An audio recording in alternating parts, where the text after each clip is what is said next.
I'm joined now by the chair of the House Intelligence Committee, Congressman Mike Rogers. Congressman, thanks very much for being with us. Let's talk about talking to Iran. Good idea, bad idea?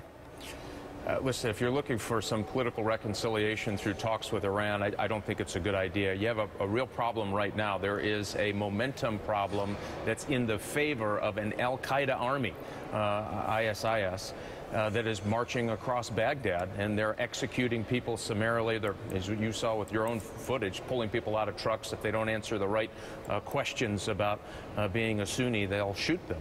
It's really quite gruesome, and it's growing worse. They have $1 billion. They have heavy weapons. Reports now they have 2 helicopters. This is an al-Qaeda army on the move. So our immediate concern should be to stop and slow their momentum and to re-engage our Arab League partners who wanted to be a part of this fight early on to try to put down what was a growing threat in eastern Syria. Well, the Maliki government has now blamed Saudi Arabia for creating ISIS in the first place. That's ridiculous. ISIS has been there. They were there when Iraq was there. And don't forget, you know, the Iranians were in Iraq during the entire time U.S. servicemen and women were there. And Department of Defense believes as many as 600 people may have been killed, U.S., blood on their hands, through their actions in Iraq. You're working against Iran, and the United States have counter interests in Syria right now. The only ones that really want to put a hurt on the people who is again this rising al-Qaeda army is our Arab League partners. And so, listen, we need to give some breathing room for some political reconciliation. I believe that.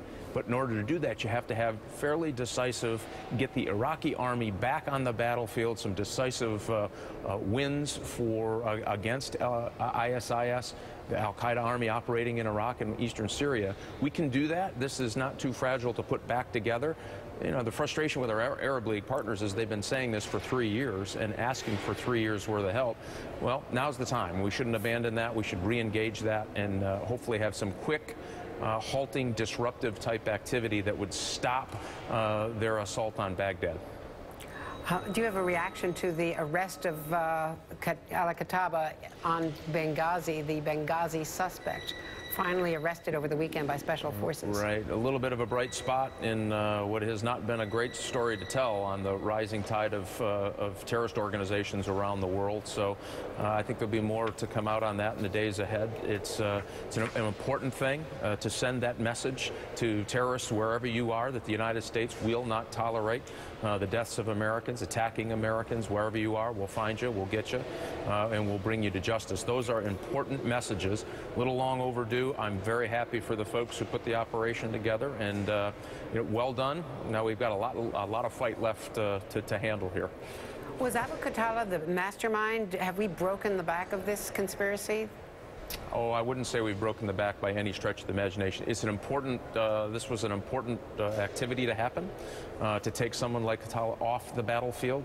It sends a very clear message in Libya that we haven't gone away. That's important. There's over a dozen individuals of interest, I think, that the United States needs to gather up. This is one. It's an important step. I think with some hope, he'll cooperate with the United States and provide us information that will lead to the bringing to justice of others who were involved in the Benghazi attack.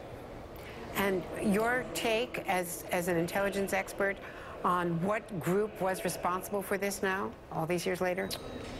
For Benghazi? Yep.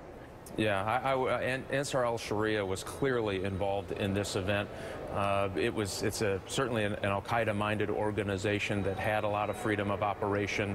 That we know through intelligence reports leading up to the event that they were interested in having an event like this happen. So it was probably a conglomerate of different groups that came together for an opportunity to attack the U.S. consulate there. But I believe that the driving force behind that was Ansar al-Sharia that was operating in Benghazi at the time, and still is, by the way. Congressman Mike Rogers, thank you very much.